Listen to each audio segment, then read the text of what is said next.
देखिए, मैं उत्तर प्रदेश शासन का बहुत बहुत धन्यवाद देना चाहती हूँ कि उन्होंने हम मेरे पत्र पे जो है उस शो को जो है उचित एक्शन लिया। आदरणीय मुख्यमंत्री जी का, हमारे योगी जी का, आदरणीय डीजीपी महोदय का, श्री प्रशांत कुमार जी का मैं बहुत बहुत हृदय से धन्यवाद देना चाहती हूँ, क्योंकि इस तरीके के लोग जिस तरह से समाज में जो है अपशब्द कह करके और गालियां दे करके महिलाओं को जो है अमर्यादित रूप में प्रस्तुतिकरण करते हैं अपने कॉमेडी के लिए, अपने मुझे लगता है पैसे कमाने के लिए। तो देखिए, महिलाओं को मेरा करबद्ध निवेदन है कि कोई गाली का पात्र नहीं है, किसी अपशब्द का पात्र नहीं है, किसी अमर्यादित टिप्पणी का पार्ट नहीं है। वो इस रिसोर्सफुल पॉपुलेशन का एक हिस्सा है और उनको ये बात समझनी चाहिए कि वह स्वयं भी एक नारी की उत्पत्ति है। तो इस तरीके की बात करना मुझे नहीं लगता था उचित है।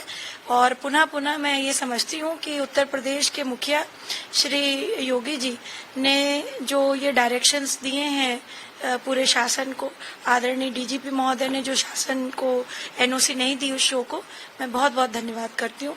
ये बहुत बड़ा मैसेज गया है, पूरे देश में इस चीज की चर्चा है।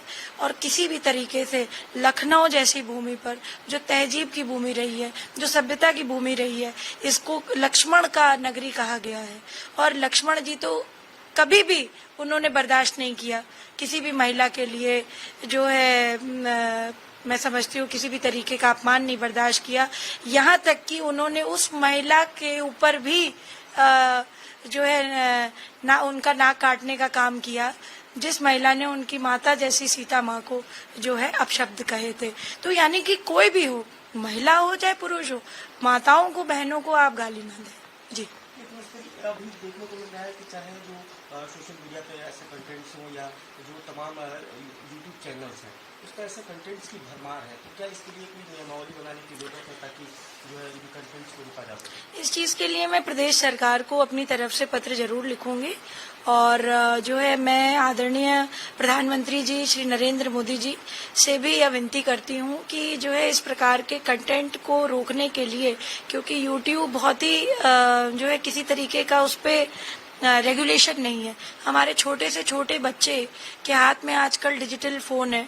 ये सब प्रधानमंत्री जी की देन है, क्योंकि हम डिजिटल इंडिया की बात कर रहे हैं। हर व्यक्ति के पास फोन है और जो है यूट्यूब एक ऐसा माध्यम है जिसपे हर चीज बहुत आसानी से अवेलेबल हो जाती है। इस तरीके का कंटेंट की व्यूइंग के लिए मुझे लगता है रेगुलराइज करने की आवश्यकता है और यूट्यूब को भी मैं लिखूंगी कि भाई इस तरीके के कंटेंट यहाँ नहीं करने चाहिए। जब चाइना जैसे देश में पॉलिसीज हो सकती हैं फेसबुक के लिए और अन्य सोशल नेटवर्किंग हैंडल्स के लिए, जापान में हो सकती हैं, कई जगह और देशों में हो सकती हैं, यूएई में अपने टर्म्स एंड रेगुलेशंस हैं, उनके इंटरनेट पॉलिसीज हैं पूरी, तो भारत में भी होनी चाहिए। मैम, आज उत्तर प्रदेश विधानसभा का बजट सत्र का पहला दिन था, काफी हंगामेदार रहा।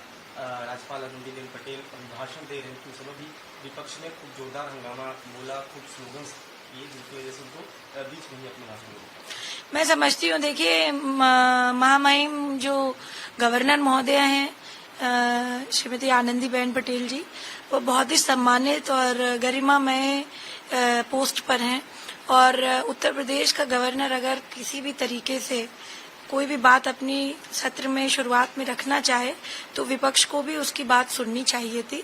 इस तरीके की अमर्यादापूर्ण व्यवहार करके वह खुद के संस्कार परिलक्षित करते हैं सारे लोग और ऐसा नहीं होना चाहिए। इस बात का मुझे बड़ा खेद है और उनको माफी मांगनी चाहिए। मैम, आज जो है विधानसभा में 5 क्षेत्रीय भाषाओं को भी इंट्रोड्यूस किया गया ताकि जो सदस्य जो कि बाकी भाषाओं में कंफर्टेबल ना हो वो अपने क्षेत्रीय भाषाओं में अपनी बात रख सकेंगे, लेकिन इसका भी विपक्ष ने जोरदार विरोध किया। ये वही बात मैं कहूंगी कि पहले जब खुद मांगते थे तो ये सही बात थी। आज हमने इस बात को अपनी तरफ से कर दिया। आदरणीय मुख्यमंत्री जी के जो है विधानसभा के अध्यक्ष, मतलब मैं समझती हूँ विधानसभा के मुखिया होने के नाते उन्होंने ये बात करवा दी। बीजेपी का जो रूल चल रहा है वो सभी का साथ सबका विकास है, प्रधानमंत्री जी का मार्गदर्शन है और सारी क्षेत्रीय भाषाओं को जो है पहले यही विपक्षी करते थे कि भाई इस बोली में क्यों नहीं है, उस बोली में क्यों नहीं है, हमारा कैंडिडेट आएगा, हमारा विधायक महोदय आएगा तो कैसे बोलेगा या बोलेंगी।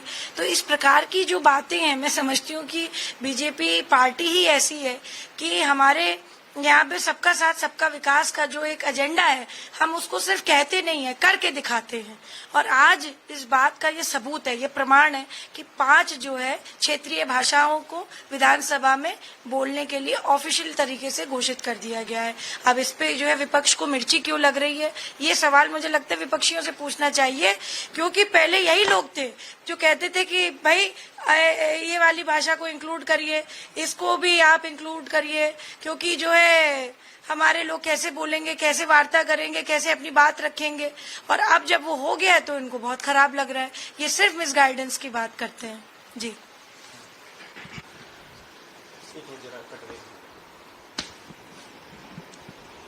आप अपना नंबर तो ले लीजिए, वो वाला सेव कर लीजिए। हाँ मैम, ये मैं बोलने ही वाला था कि